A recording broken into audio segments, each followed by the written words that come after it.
All right, I opened up the box here, and there's this little hook that goes and latches onto a hook on the inside.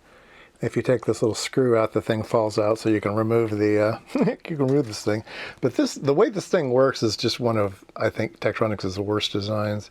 There's this little tab here, and that sticks out, and there's a big tab on it, and when you pull on it, it just kind of warps this whole thing out of the way, and as the plastic gets old, it just doesn't do it anymore, and you pull on it and it doesn't go anywhere, and it snaps off. And anyway, I hate these designs, and we don't need them as long as we don't take it on board an airplane and shake it around or on a train or something. Well, leave it on the bench, it'd be fine.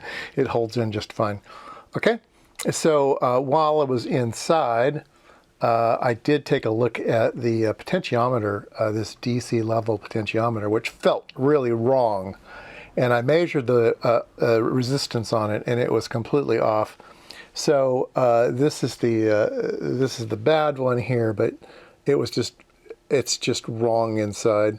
It's a real nice one. It's a Allen Bradley AB. I think it's Allen Bradley. Anyway, AB.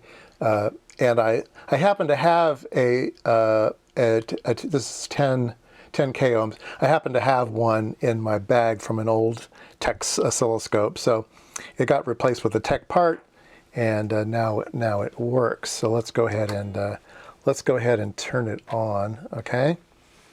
All right. So it says right here, it says current per division. That's how much amps per division do you have?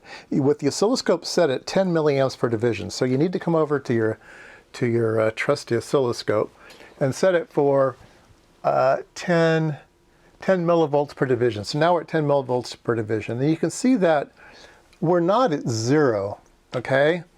And so if we zoom out a bit and we grab this knob, you can see that now we can adjust it up and down, which I couldn't before. So now you can set this thing right at 0. So with no current going through the probe, you hit degauss, and then it should settle down to wherever 0 is, and then you get to set 0 to right here, okay? All right, let's go ahead and put 1 amp into it. Now I have the range set here for 1 amp per division, okay? And so it should be 1 division here if I place 1 amp through it. So I'm going to do that, and boom, it went up to 1 division. So it is calibrated. It does work, and you can flip it to different ranges. And yeah, so it does what it's supposed to do. Well, I'm really happy. There is a cal DC level. You can put it here. You can see that's what we have cal to, and you can see it's a little bit low now. So we're going to remove the DC. Double Gauss. Now nothing's happening. You can see it when we put it on DC. You can watch the degauss work. But here we'll put it at cal DC level, and that's when we can put it right here on the 0 mark. I'll go back to DC. It doesn't move. I'm not exactly sure what that function is for. There's a DC and an AC. We're using DC. So now when I apply the 1 amp, boom, we get 1 division, which is what's said here. So yeah, there we go. I think that's about all we need to say about this thing. It does do AC. It will do pulses and stuff. It will go to 15 megahertz. I believe this unit is good for 15 megahertz.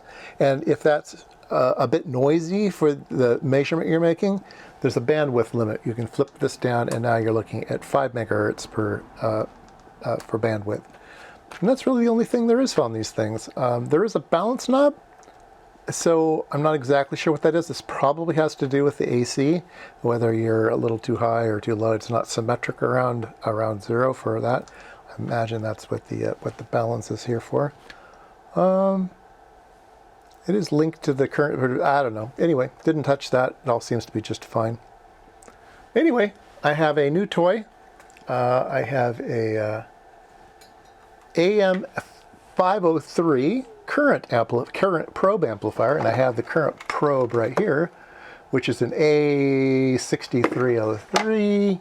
Turn the current off here. And it sets inside a power supply module, a TM500. This is the 501, and it's all self-contained. Yeah, it's very nice.